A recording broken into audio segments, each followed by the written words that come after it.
A ver, pensemos en esto. Hay historias que se celebran a lo grande, ¿no? Con trajes coloridos, música en medio de la plaza. Y luego están esas otras, las que se cuentan casi en secreto, susurradas en la oscuridad. Hoy justo vamos a meternos de lleno en dos caras muy distintas del patrimonio cultural de Honduras. Una que es todo un espectáculo y otra que, bueno, esa se cuenta en voz baja. Y esta pregunta es clave, de verdad. Porque ¿qué pasa? Mientras una tradición súper formal lucha por no desaparecer, otras historias, mucho más oscuras, parecen casi inmortales. Y esto nos lleva a un punto importantísimo sobre qué recordamos y qué dejamos morir.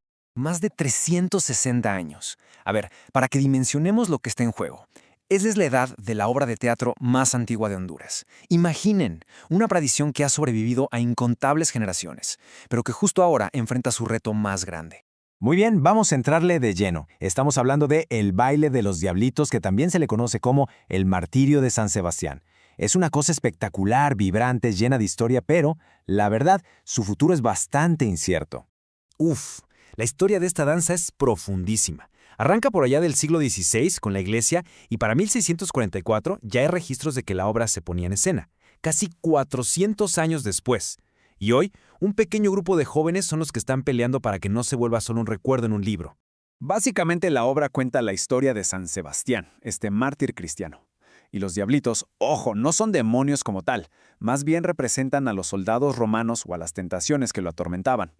Con sus trajes súper coloridos y esas máscaras misteriosas, bailan al ritmo del chayacaste, un instrumento que crea un sonido, híjole, único, casi hipnótico, como el de una serpiente de cascabel. Y aquí está el corazón de todo. Esta frase de uno de los chavos que mantiene viva la danza lo resume perfectamente. Hay una pasión real, un deseo de conectar con el pasado de sus abuelos. No es nada más un baile, es su herencia. Y se niegan a dejarla morir. Y aquí viene lo duro. La amenaza es muy, pero muy real. La falta de interés, sobre todo de las nuevas generaciones, y la nula ayuda de instituciones, pues están literalmente ahogando esta tradición. O sea, estamos hablando de una obra que ha existido por más de 360 años y que podría, así de fácil, desaparecer, esfumarse. Pero aquí es donde la historia da un giro de tuerca. Pasamos de una tradición que necesita un montón de organización y recursos a otras historias que para sobrevivir solo necesitan una voz y un poco de oscuridad. Y esto nos hace preguntarnos, ¿no? ¿Qué tipo de historias son las que aguantan más?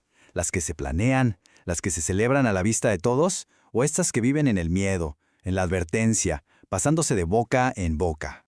Y bueno, esas historias que aguantan nos llevan a dos figuras aterradoras pero fascinantes del folclore de Honduras. Seres que han vivido en la imaginación de la gente por generaciones y todos sin necesitar un guión, un vestuario o un escenario.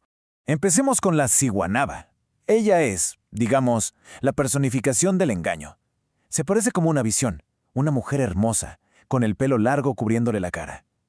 Atrae a los hombres que andan solos de noche, pero cuando se acercan, la revelación es de puro terror.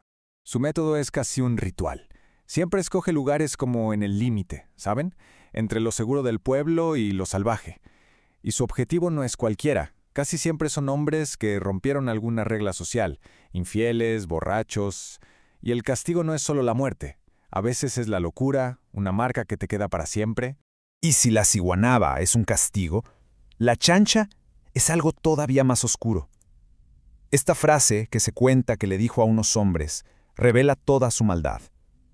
Ella no castiga, ella simplemente consume la inocencia. Ok, si las ponemos una junto a la otra, las diferencias saltan a la vista. La ciguanaba, digamos, es como una especie de policía moral del pueblo, ¿no? Castiga cosas muy específicas. Pero la chancha, la chancha es otra cosa. Ella es una amenaza directa al corazón de la familia, al atacar lo más indefenso que hay, un recién nacido. Es, en serio, el terror en su estado más puro.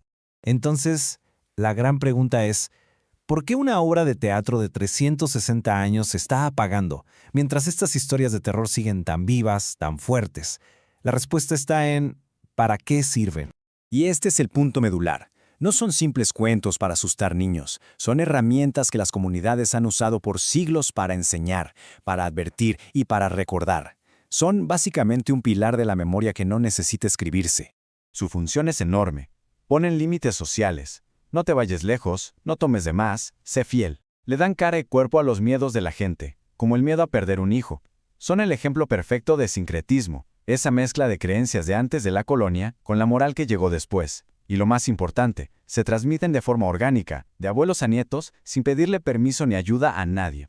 Y aquí es donde todo se conecta. Por un lado, tenemos la historia representada, una joya cultural que depende de toda una estructura para existir, y si le quitas de esa estructura, se vuelve súper vulnerable. Y por el otro, la historia susurrada, que se adapta, que no tiene autor, que es casi indestructible porque vive en la memoria y en el miedo de la gente. Y así cerramos, con una pregunta para quedarnos pensando. En esta batalla por la memoria cultural, ¿qué voces van a terminar siendo las más fuertes? ¿Las que celebramos con aplausos a la luz del día o aquellas que nos mantienen despiertos por la noche? La respuesta, sea cual sea, definirá el patrimonio del mañana.